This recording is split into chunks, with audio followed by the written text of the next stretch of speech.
ഇത്രയും നാളെ ഞാൻ ഇതിന് മുന്നിൽ കൊണ്ട് നടന്നിട്ട് ഞാൻ ഇതുവരെ ഈ ഒരു ചെടി ഇവിടെ കണ്ടിട്ടില്ല. അല്ലെങ്കിലും എല്ലാത്തിനും അതിൻ്റെതായ സമയമൊക്കെ ഉണ്ടല്ലോ. കരിയിലെയും കാര്യങ്ങളൊക്കെ ആയതുകൊണ്ട് വലിച്ചെടുക്കാൻ വലിയ ബുദ്ധിമുട്ടുണ്ടായില്ല. അപ്പൊ തന്നെ കയ്യിലേക്ക് പോന്നു. ഞാനത് പറിച്ചെടുത്ത് അവന്റെ കൈ കൊടുത്തപ്പോ അവനെന്തോ വലിയ നിധി കിട്ടിയ പോലെയാണ് കൊണ്ടു നടക്കുന്നത്.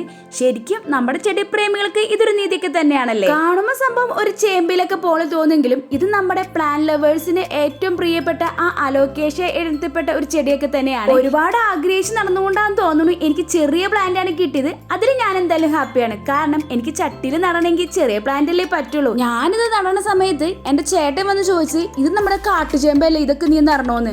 അവർക്ക് അങ്ങനെ തോന്നുള്ളൂ, കാണുന്നവർക്ക് ഇതൊരു ചേമ്പാണല്ലോ. അതുകൊണ്ട് തന്നെ എല്ലാവരും മൈൻഡ് ചെയ്ത് പോയത് കൊണ്ട് എനിക്കാണ് ലോട്ടറി അടിച്ചത്. വീട്ടിൽ വന്നു കഴിഞ്ഞാൽ അപ്പൊ തന്നെ നടാൻ പറ്റില്ല എന്നുള്ളത് എനിക്ക് നല്ല ഉറപ്പുള്ള കാര്യമായിരുന്നു. ഈ കുട്ടിപ്പാട്ടങ്ങളൊക്കെ ഉണ്ടെങ്കിൽ എങ്ങനെ നടാനല്ലേ. വെള്ളത്തിൽ ഇറക്കി വെച്ചത് കൊണ്ട് തന്നെ നടണ സമയത്ത് ആ ഫ്രഷ്നെസ്സിന് ഒട്ടും കുറവുണ്ടായില്ല. ഒത്തിരി ആഗ്രഹിച്ച് കിട്ടിയത് കൊണ്ടാന്ന് തോന്നുന്നു. എത്ര നോക്കിയിട്ടും എനിക്കിവിടെ മതിയാവണ്ടായിരുന്നില്ല.